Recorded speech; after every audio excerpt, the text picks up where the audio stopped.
ส่วนมากจะเป็นข้าราชการมีเงินเดือนนะ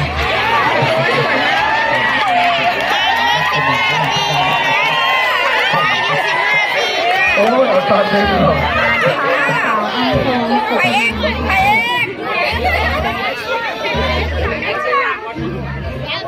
ได้รับตัวครับได้รับตัวด้วยครับ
โอ้เกิดตัวนะครับ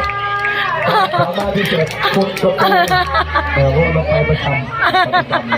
เนี่ยนะครับต่อไป โอ้ดูจะปู